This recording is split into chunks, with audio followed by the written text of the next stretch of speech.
السلام عليكم ومرحبا بكم، معكم عمر وهذه آخر أخبار الكرة في تونس. اللاعب أليسون سانتوس محل اهتمام نادي نابولي الإيطالي. بالطبيعة إذا تمت الصفقة اللاعب باش يكون عنده مستقبل كبير، نتمنى من الجامعة تتحرك في أقرب وقت وعلاش لا نراهو في المنتخب. ونتعدوا للأخبار اللي بعده ويجينا من موقع أوبتا سبور. يتوقع حظوظ تونس في الكان حسب توقعاته 49% ربع نهائي، نصف نهائي 26%، 13% نهائي، و6% تتويج. حسب الموقع زاد انه المنتخب التونسي والنيجيري باش يترشحوا مع بعضهم بنسبة 99%. ان شاء الله علاش لا. بالطبيعة تبقى هذه مجرد توقعات واكبر داس شفناها في الكأس العربية الأخيرة. الأخبار اللي بعده يجينا من موقع فوتبول تونسيان.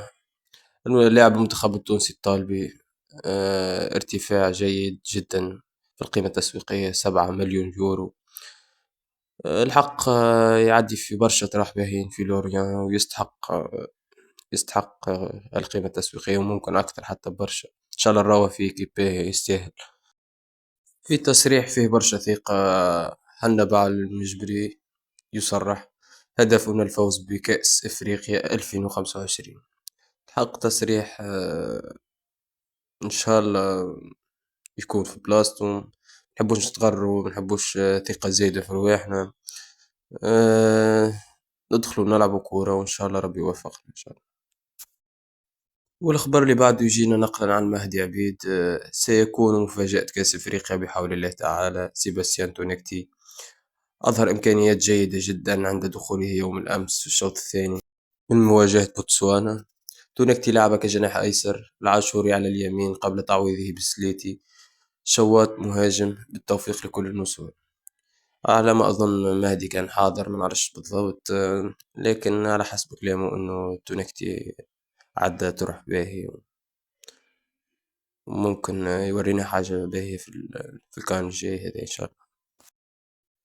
ونكملوا بالأخبار الأخراني اللي جينا نقلا عن نسمة سبور. تمويلات ومنح ضخمة ناهزة 12 مليار تحصلت عليها جامعة كرة القدم من الفيفا لدعم عدة مشاريع خلال سنة 2025. أبرز هذه المشاريع هي بناء ملعبين مخصصين للمنتخبات الوطنية وتركيز تقنية الفار مع استكمال بناء النظور المخصصة للجامعة.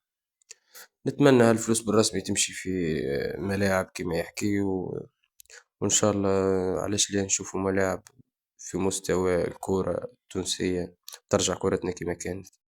نتمنى زادة تكون فما رقابة على الفلوس اللي قاعدة تدخل التمويلات هذه الكبيرة.